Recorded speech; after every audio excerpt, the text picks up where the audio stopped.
I love you, Allah.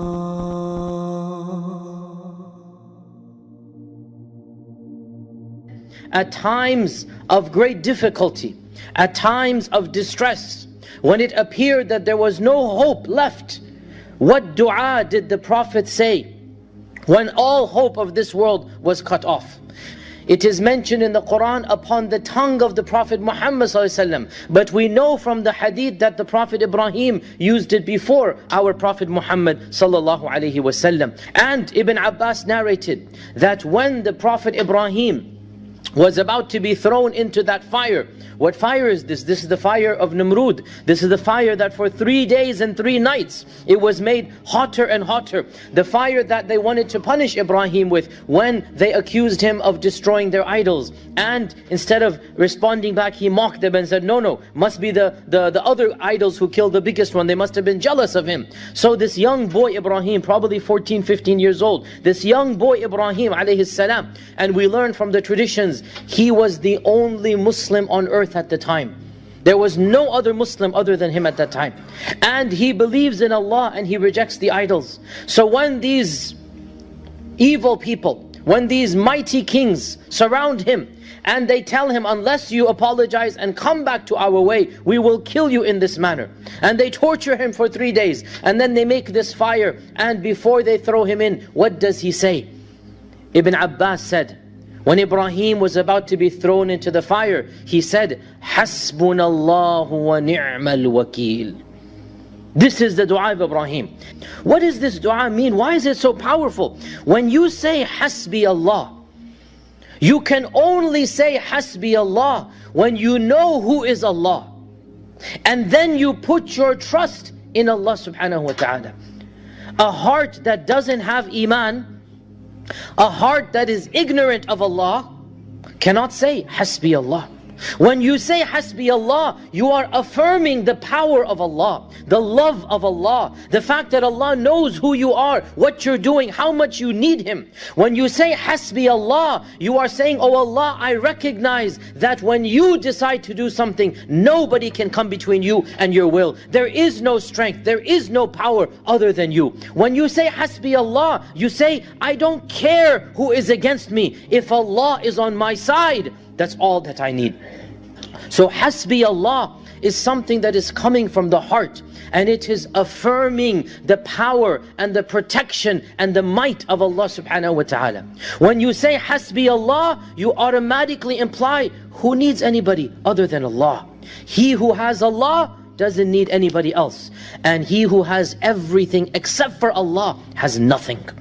Imagine the heart of Ibrahim alayhi salam. Imagine surrounded by a city, an army.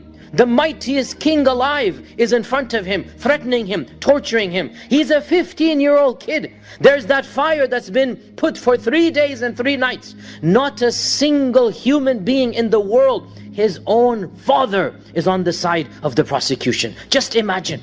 Not a single soul in the world to help him. Yet what does he know? Allah will protect me. Hasbi Allah. Oh Allah, you are in charge of taking care of these mighty armies. Oh Allah, I turn to you. You will deal with this fire. You will take charge of this whole world that has gathered against me. Hasbi Allah. I only need Allah. I don't need anybody else. So what happens? When Ibrahim is thrown into that fire, the fire itself becomes a garden for him.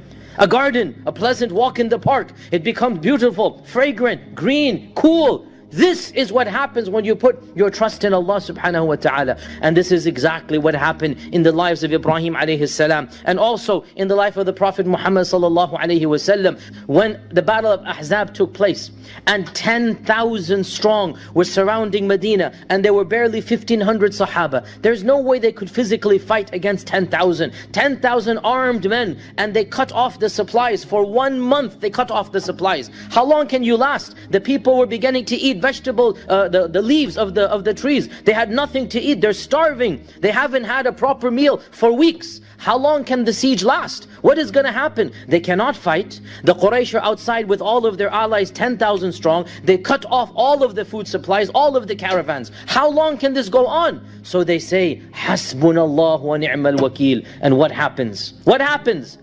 An army from the heavens comes. and 10,000 strong are rerouted, fled helter-skelter overnight, because Allah Azza wa Jal sent, as He said, وَجُنُودًا لَمْ تَرَوْهَا. He sent an army, you did not see it. The wind began to blow, the thunderstorm, a tornado in the middle of the desert, and the sand was so severe and hard that they all had to flee, 10,000 strong. Can you imagine? An army of 10,000 was destroyed without one sword being unsheathed. Think about that. Without one sword being unsheathed. 10,000 strong simply disappeared overnight. Why? Because Hasbunallah wa ni'mal wakil. That is the power of when you trust Allah subhanahu wa ta'ala. He'll take care of an entire army and you don't even have to unsheath your sword.